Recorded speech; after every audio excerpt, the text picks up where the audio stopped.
love about boxing? I think it reveals character of who you are. I wake up every morning I can't wait to start. Working with the boxers, I'm working with people I used to watch on TV. There's a straight left hand. Lomachenko fires away. Great fight. Vasyl Lomachenko, he's a featherweight world champion. He was my favorite boxer, somebody I looked up to. So working with him now is a dream. He's going to be fighting in Madison Square Garden, which is known as the Mecca of boxing. We've got a partnership on a clothing brand. So if he wins, it increases our exposure. I owe the sport a lot, and I think that's the reason why I work so hard. Loma winning is part of that journey, it's just the start.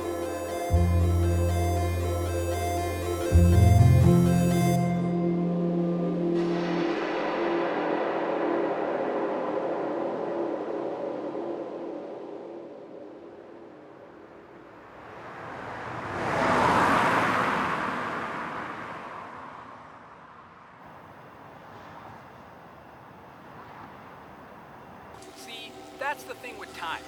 Money, it'll come and go, but time? Time is that thing my body for. Once it's gone, it is gone. And so, when you think of every hour, every minute you wish you'd had back, you'll realize why our mornings are so important. You gotta hit the ground running. I think waking up early gives me a mental advantage. I just feel like while my competitors are sleeping, I'm up, I'm working. And it just gives me a better outlook. I was never the smart kid or the strongest or fastest kid, but I had the mental strength. I was always willing to work harder than anyone else.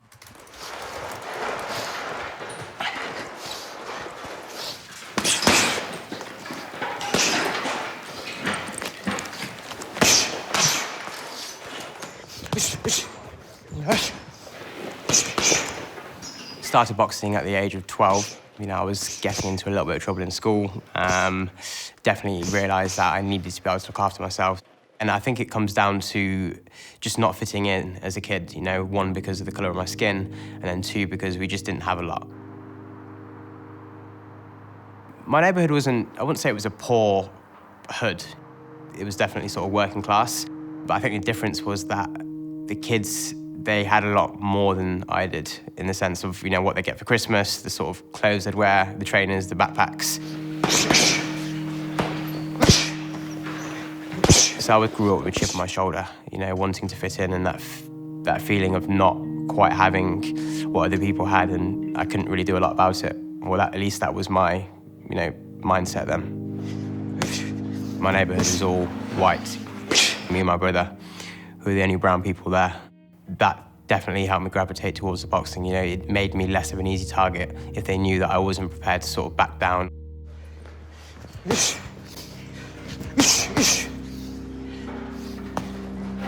I started purely to try and learn how to fight.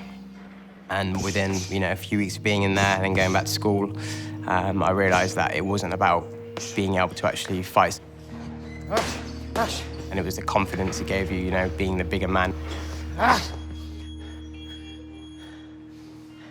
And it's the same in business. You put the work in and then the results will show.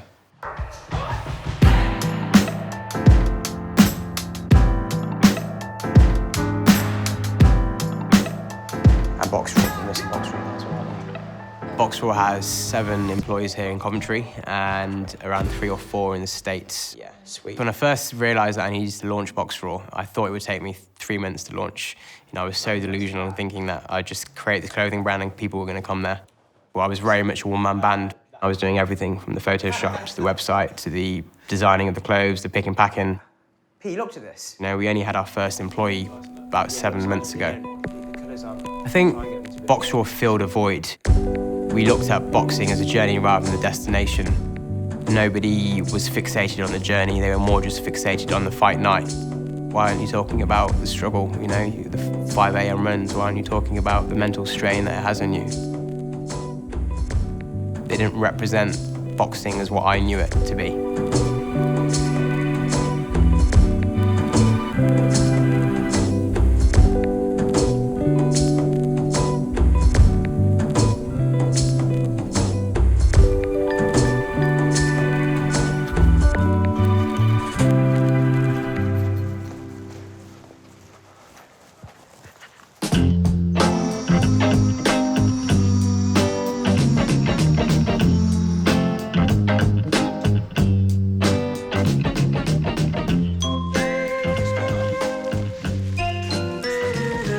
Just make sure you want to, because otherwise postage, just really put your arm down there and do it this way instead, because that's the most important information. Isaac, do you want to get some of these boxes made up, or is there a nice way to some of these up? There's so many orders, I don't even know where to start.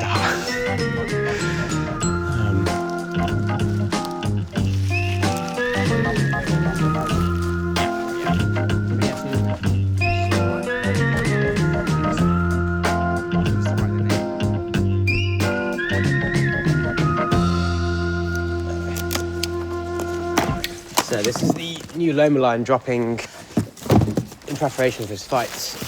So these are the new bad boys. Got matching orange print with the metal ends. Same sort of detailing on the back. Vasyl Lomachenko, he's a 3-weight world champion, 2-time gold medalist, and arguably the best and greatest boxer to have ever lived. The guy's had 397 amateur fights. He's lost once. He's statistically got the greatest amateur record in history. I reached out to his agent to see if they were interested in a sponsorship deal. I think I offered him $700 a month for a sponsorship, and to which the agent laughed at me and said he's turning down millions of dollars a year in endorsements, and you want me to go back to him with a deal of $700 a month. I said, man, that's all I got. So I said, can I send the gear to you? He said yes. Sent it, and a few weeks later, I woke up to a photo of him wearing the gear. His Loma range is similar to the sort of initial early days with the Nike-Jordan partnership, or at least that's how I've envisioned all this. He's fighting for a unification bout against Jose Pedraza. I'm just happy that the world are able to see what he's capable of. Him winning naturally increases our exposure.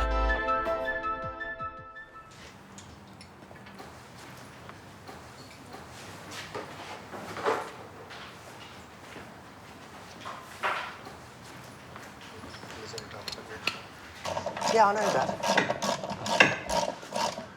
Okay, when did you say you're going to New York again? Leaving on Wednesday morning. This Wednesday? No, next Wednesday. Next Wednesday. And what are you going to do there? Loma's fighting, isn't he? Huh? Loma's fighting on, Yeah. On the Saturdays. So. Uh-huh. Ben started working with me when he was in the high school, basically. He used to come here to clean and do odd jobs. I remember working for my dad over a summer holiday, purely because I wanted to buy the nice shoes for the next year. And I worked for the whole summer, from 8:30 to 5:30, 6 days a week. After getting the wages, it worked out to like less than £1 an hour. I think it was at that point I realised that if I want anything, I'll have to do it myself. Oh yeah, it's not 10 mil. He always had a bit of a hustling streak on him. He was little businessman from my school time. If I leave anything on the side, he'll sell it on eBay.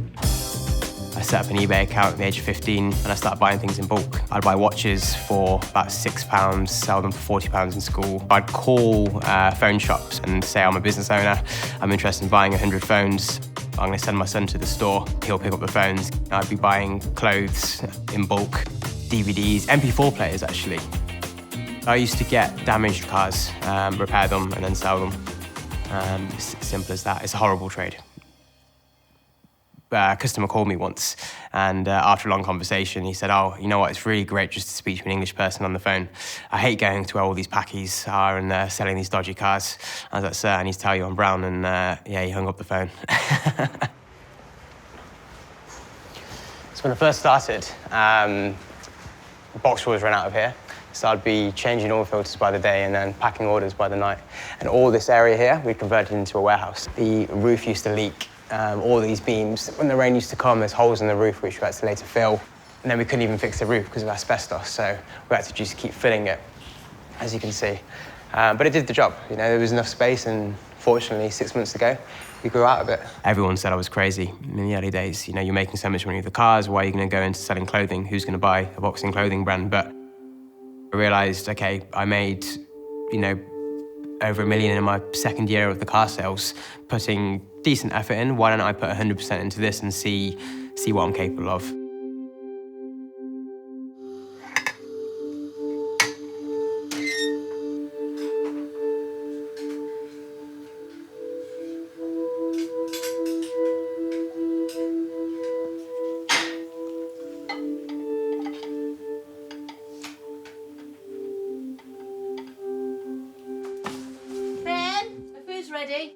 I live with my mom.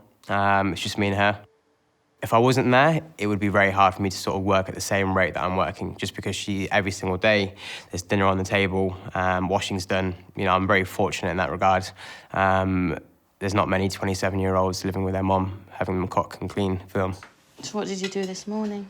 This morning, just at the warehouse. It's crazy. We still haven't finished packing. Sorry, I can't help. Yeah. Not that you'd want me there anyway. So have you bought your tickets? Yeah, I booked them last week. I'm leaving on Wednesday. So when you get to New York, what meetings have you got? Influencers, boxers, managers, some business owners. It's going to be a tight schedule.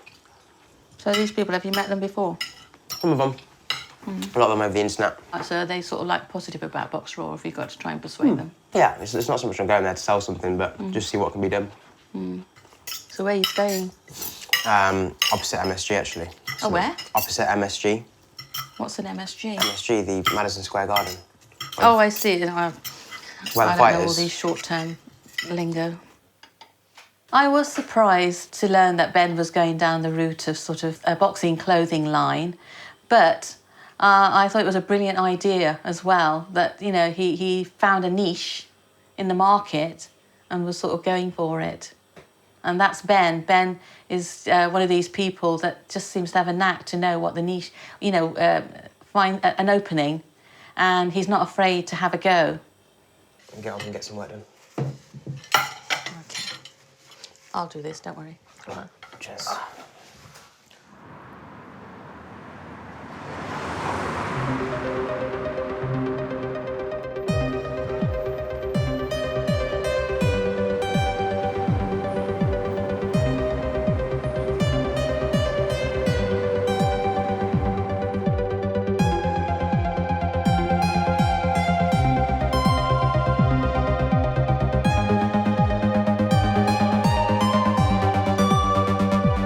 Ladies and gentlemen, we welcome you to the Hulu Theater here at Madison Square Garden in New York.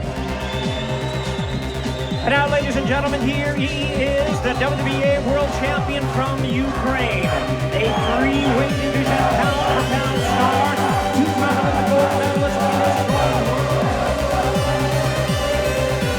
The rush of Fight Week, working with ESPN and Top Rank and all these big players, is completely new to me. Within Boxraw, the relationship with Loma is one of a partnership. Our success is tied to him winning, for sure. If he wins, it naturally increases our exposure.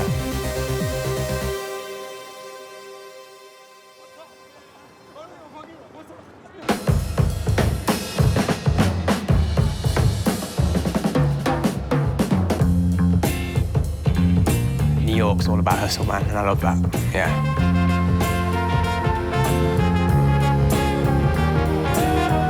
The ruthlessness of it, I love, you know. I think I thrive in that environment. America is just it's a bigger market, you know, there's so much more chance and opportunity to scale there. I'd love to move to America. I think about taking that final flight all the time. I plan to relocate the whole business there.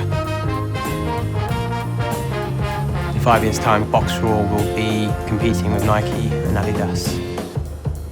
That's the goal. I've envisioned all this, you know, it's not completely new to me where I'm like, wow, I wasn't expecting this. If I wasn't expecting it, it wouldn't have happened, you know, this is what I've been working towards.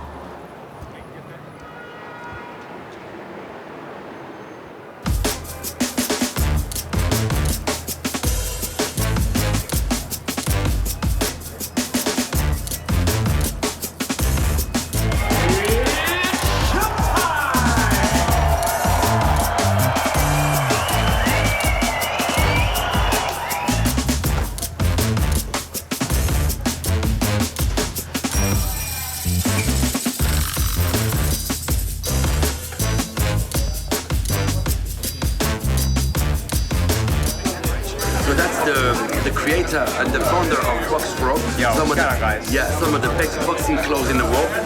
The best. The best, okay. The best, not some.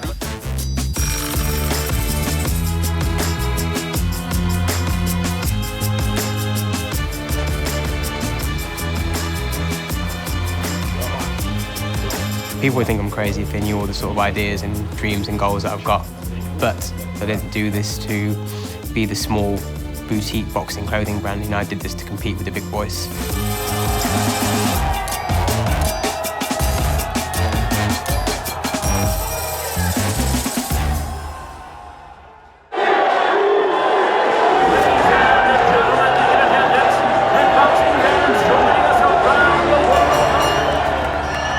Place is buzzing, and we are underway. Lomachenko got through there with a straight left hand. There's a straight left hand, followed up with another. A big uppercut by Lomachenko. Pedraza hanging out for dear life. Lightweight champion of the world, Vasyl.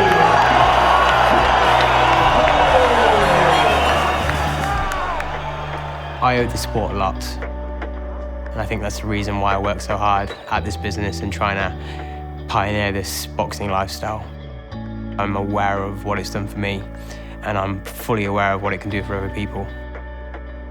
Loma winning is part of that journey. It's just the start.